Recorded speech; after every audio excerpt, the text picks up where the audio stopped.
Good morning. In today's video, I'm going to show you how to make homemade cough medicine using 2 simple ingredients. 2. Now let's begin. First ingredient you're going to use is an onion. You're going to chop your onion up real fine into small pieces.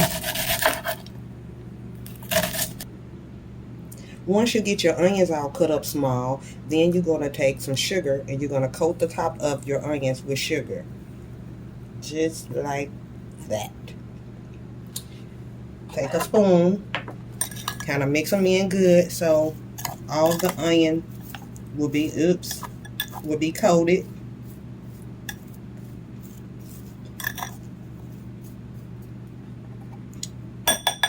Once you do that, you place your top over it and you put your container in the refrigerator for 24 hours.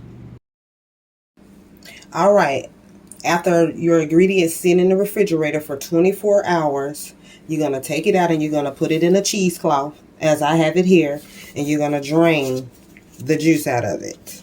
Just like this.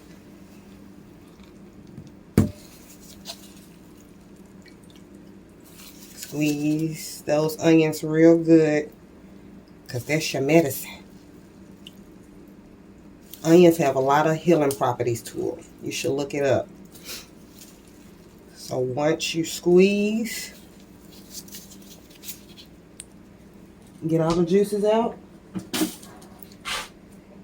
place it in the refrigerator, and make sure you discard it after 3 days. It ain't gonna be good anymore. And that's how you make natural cough medicine.